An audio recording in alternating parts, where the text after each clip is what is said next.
What would your life look like if fear no longer had a voice? Not silenced for a moment, not managed, tamed, or negotiated with, but erased, gone, dead. Imagine waking up every day without hesitation, without second-guessing yourself, without that internal voice telling you you're not ready, not worthy, not enough. What decisions would you make then? What doors would you finally kick open? What dreams would you chase with reckless, unstoppable fire? Because the truth is, fear isn't the enemy. Surrender is. Fear is natural. It's primal. It whispers and it warns, but it only wins when you obey it. And every time you believe it, every time you shrink instead of step forward, you trade power for comfort. You give up growth for safety. You stall, you suffocate, you stand still, not because you're weak, but because fear has convinced you that stillness is survival. But not today. Today we expose fear for what it is, a liar, a story, a shadow pretending to be real. And today we bury it, not with feel-good fluff or shallow hype, but with truth, with discipline, with practice, with a purpose that's bigger than your excuses. In the next few minutes, you're going to learn how to stop running from fear and start hunting it. You'll learn how to stand tall even when your hands shake, how to act before fear fades, and how to build a mind so sharp and disciplined that fear has no room left to live. So take a deep breath, step forward, and don't look back, because this is the day you kill the fear. Let's get something straight. Fear is not your enemy. Fear is instinct. It's ancient. It's built into your biology to protect you. And in many ways, it's kept you alive. But what fear was never meant to do is lead you. It was never meant to be your guide, your counselor, your decision maker. Yet that's exactly what most people let it become. They let fear steer the wheel. And then they wonder why their life feels like it's going in circles. You feel fear when you're about to do something unfamiliar, something risky, something that threatens your comfort or control. That's not weakness. That's your brain doing what it's been wired to do. But here's the truth most never hear. Fear itself isn't what stops you. Inaction is. The real enemy isn't the fear you feel. It's the pause you take because of it. It's the opportunity you don't chase. The silence you choose instead of speaking up. The dream you shelve for some other time. Most people are waiting for fear to disappear before they take action. They're waiting to feel brave, to feel certain. But that moment never comes. Because courage isn't the absence of fear. It's action taken in spite of it. And if you're waiting to feel ready, you'll be waiting your whole life. The ones who move mountains, change industries, make history, they feel fear too. But they walk forward anyway. That's the shift. That's the edge. You don't need to be fearless. You just need to stop obeying fear like it's a command. You need to stop giving it authority it never earned. Fear can sit in the passenger seat, sure, but it doesn't touch the wheel, not anymore. And here's where it gets powerful. The more you move through fear, the smaller it becomes. Every time you act when you're afraid, you teach your brain that fear doesn't mean stop. It means this matters. It means step up. It means you're getting close to something important. Repetition rewires reality. And the more you face fear head-on, the less control it has over you. You become something fear can't live inside, because you've trained your mind to act before fear can settle in. So the next time fear rises in your chest, remember this: you don't need less fear. You need more movement. Don't analyze. Don't overthink. Don't negotiate. Just move, because fear hates momentum. And the moment you act, the fear begins to die. Fear is a master storyteller. It crafts lies so believable, so emotionally convincing that they feel like truth. But here's the brutal fact. Fear is a liar. And the most dangerous lies it tells are about you. It whispers that you're not ready, that you're not smart enough, talented enough, worthy enough, that if you try, you'll fail, that if you speak, they'll laugh, that if you chase that dream, you'll crash and burn. And because fear wears the voice of your own mind, you believe it. You accept it as reality, never realizing that it's just a story you've repeated so many times it became familiar. Not true, just familiar. Fear thrives in imagination. It takes a moment of uncertainty and builds a movie around it. You don't just worry about a difficult conversation. You see it go horribly wrong. You don't just hesitate to try something new. You see yourself failing publicly and permanently. You don't just fear rejection. You imagine humiliation, abandonment, and proof that you never had what it takes in the first place. And that's how fear wins, not with truth, but with repetition. The more you rehearse the worst-case scenario in your mind, the more your nervous system believes it's real. And when your brain believes the threat is real, it floods your body with signals to retreat. Heart racing, breath shallow, muscles tense. Suddenly, you're not living in the present. You're imprisoned in a future that hasn't even happened. And in that state, even the smallest step forward feels impossible. But here's the breakthrough. If fear is built by repetition, so is confidence. If fear is a story, you can tell a better one. One where you speak and you're heard. One where you leap and you land. One where you fail and rise anyway. Because the truth is, the mind can't tell the difference between imagination and memory. If you can visualize defeat, you can visualize victory. If you can rehearse disaster, you can also rehearse domination. This is the battlefield. Not out there, but in here. And the moment you stop accepting fear's script and start rewriting it, you take back control. You don't have to feel brave to act brave. You don't have to feel certain to move forward. You just have to stop giving fear the mic, because the voice in your head is powerful, but it doesn't always tell the truth. And the biggest lie it tells is that fear is your limit. It's not. It's your signal. It's the flag that says you're standing at the edge of your growth. And what happens next? That's up to you. Fear grows in the dark, in silence, in avoidance. The more you run from it, the bigger it gets. The more you try to outthink it, the louder it becomes. Because fear doesn't shrink with time. It shrinks with exposure. And this is where most people get it wrong. They wait for courage to arrive before they take the leap. They wait for the fear to fade before they take the first step. But courage doesn't come before action. It comes because of action. Imagine standing at the edge of a freezing pool. You can dip your toe in, walk away, come back tomorrow, overthink it again, and still feel cold just looking at it. Or you can jump in, shock your system, let your body adapt, and in a few seconds you're no longer afraid. Why? Because you've experienced what your mind exaggerated. That's exposure. It's not about being fearless. It's about being willing to feel the fear and still step forward, willing to look uncertainty in the eye and say, you're not the end, you're the beginning. This is how you kill fear. Not with avoidance, but with exposure. You lean into what terrifies you. You practice the uncomfortable. You make it familiar. And the more familiar it becomes, the less power it holds over you. Speak even when your voice trembles. Show up even when your hands shake. Launch the idea even if it's imperfect. Ask the question even if you fear the answer. That's the work. That's the training ground. Because repetition rewires reality. The first time is terrifying. The second time is uncomfortable. The 10th time is routine. And the 100th time, it's freedom. The people you admire, the speakers, the leaders, the creators, the fighters, they didn't start brave. They started scared. The only difference is they refused to stay that way.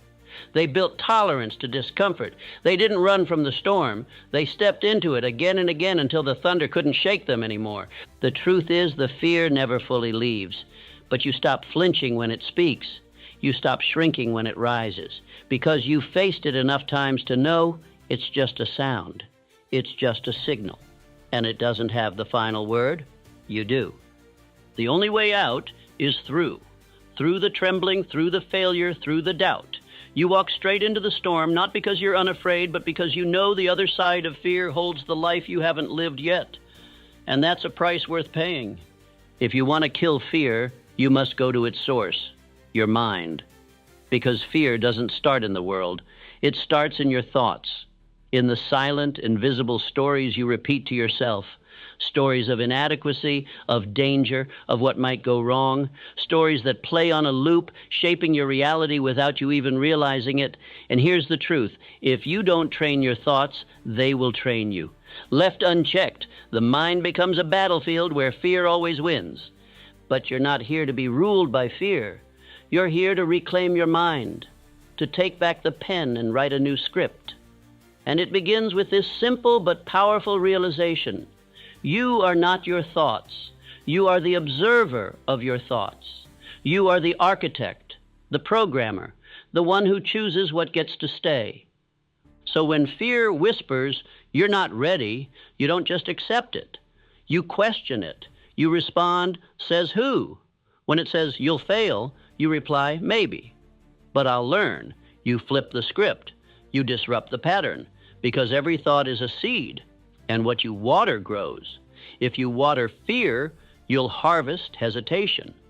But if you water courage, if you flood your mind with powerful, intentional, disciplined thoughts, then boldness becomes your default. This isn't about blind positivity. It's about intentional mental conditioning. The same way athletes train their bodies, warriors train their reflexes, and musicians train their fingers, you must train your mind with affirmations that declare your worth, with visualization that locks your eyes on the outcome, with repetition that makes greatness feel familiar. Tell yourself what you want to believe until it becomes who you are. Speak it, feel it, act on it every day. I am calm under pressure. I face fear and move anyway. I don't shrink, I expand. These aren't just words, they're commands, and your subconscious is always listening. And don't just think these thoughts, live them. Let your actions reflect your new identity. Your mind learns by watching you. So when you do something bold, when you move despite the nerves, when you speak up despite the shaking hands, your brain registers, we do hard things now. That's how identity changes. That's how fear loses control. You're not weak for having fear, but you stay weak if you let it lead. Discipline your inner world, and the outer world will bend to meet it. Guard your thoughts like a vault. Interrupt the lies. Install the truth. And remember that you always have a choice. Fear may visit, but it doesn't get to stay unless you open the door. Train your mind, or be trained by fear. The choice is always yours. What if fear wasn't a stop sign, but a signal? What if the very thing you're avoiding is the thing you're meant to do? You see, most people think fear means don't. Don't go there. Don't try that. Don't speak up. Don't risk it. But in reality, fear is often a compass. It points toward the edge of your comfort zone, and that's exactly where growth begins.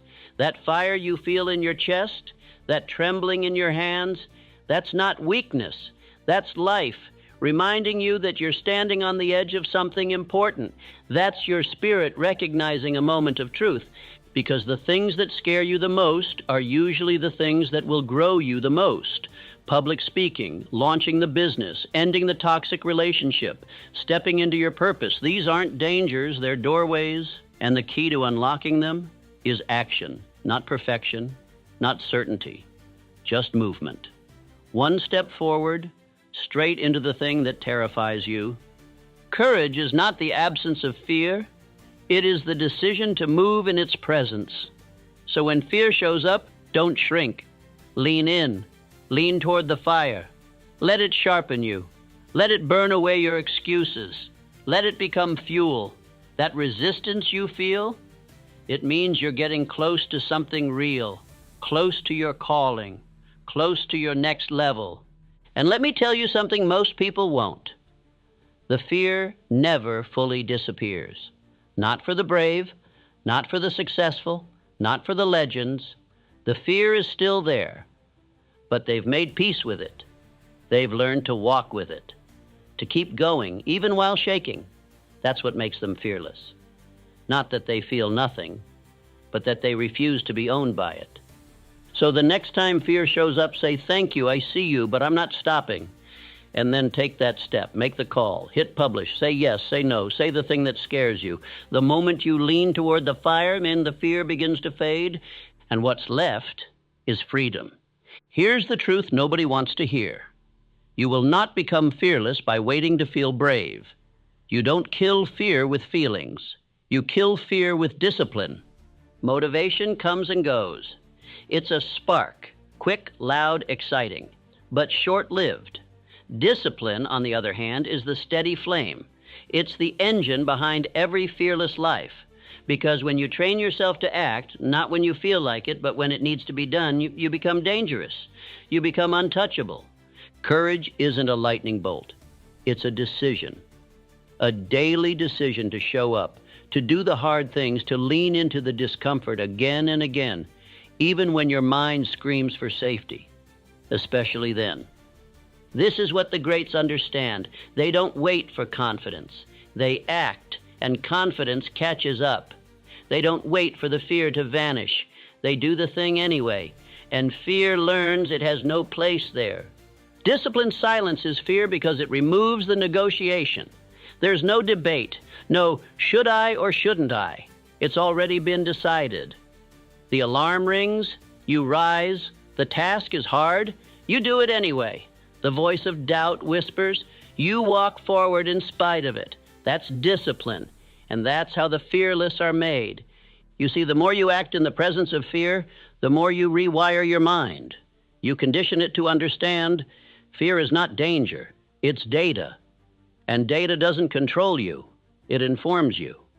So ask yourself, are you living by feeling or are you living by principle? If fear is still calling the shots, then it's time to shift. Build rituals that strengthen your mind. Surround yourself with reminders of your vision. Keep your commitments to yourself. One small act of courage every single day, and you'll wake up one day wondering why you ever let fear run the show. Discipline makes you consistent, and consistency makes you inevitable. Picture this. You're lying on your deathbed, moments from the end. Around you are not just memories, but the ghosts of every dream you didn't pursue, every risk you never took, every version of you that could have existed. And they look at you with one question. Why did you let fear decide for you? You see, fear doesn't just steal your moments. It steals your legacy. It convinces you to shrink, to play safe, to sit down when you were built to stand tall. But what if you knew the cost? What if you could see the future that fear is quietly robbing you of? Because that's the thing. Most people don't realize they're choosing fear. They think they're choosing comfort, safety, familiarity. But what they're really doing is burying their greatness under excuses. They're trading impact for ease, legacy for security. Let me be clear. No one remembers the man who stayed silent. No one builds statues for the woman who avoided failure. The world is moved by those who were scared and moved anyway, by those who stood up, spoke out, and stepped forward in spite of the trembling in their voice or the knot in their stomach. Fear will always offer you comfort, but legacy demands discomfort. It demands pain, sacrifice, risk. It demands that you decide what matters more, the opinions of others or the opinion you'll have of yourself when your time is up. So ask yourself right now, what will your life say when you're gone? Will it whisper of missed chances and silent regrets? Or will it roar with the sound of someone who chose purpose over paralysis, action over avoidance, courage over comfort? You don't need to know every step. You just need to refuse to let fear have the final word, because your legacy is being written, either way, and only one version ends with you free. If fear is a liar, then your routine is the truth teller, because it's not just mindset that slays fear, it's movement. It's not about one big heroic act. It's about the habits that turn courage into your natural state. The fearless aren't born brave. They're forged by discipline. And every day they perform small rituals that suffocate fear before it has a chance to speak. Start here. Each morning, do something uncomfortable. Not huge, not reckless, just something that makes your heart beat a little faster. Cold shower, honest conversation, a hard phone call. Why? Because the nervous system must be trained. And when you teach your body to survive discomfort, fear begins to lose its grip. Second, move. Physically move. Whether it's lifting, running, walking, motion kills stagnation. And stagnation is fear's playground. When you move your body, your brain follows. Confidence builds. Clarity returns. Energy rises. And fear has no room in a body that's in motion. Third, speak power into your mind. Affirmation isn't corny. It's war. The thoughts you rehearse become the beliefs you carry. Every morning, stand tall and say, I am not afraid. I am not here to shrink. I am here to lead. Say it until you believe it. Then act in a way that makes it true. Fourth, win the first battle. Make your bed. Show up on time.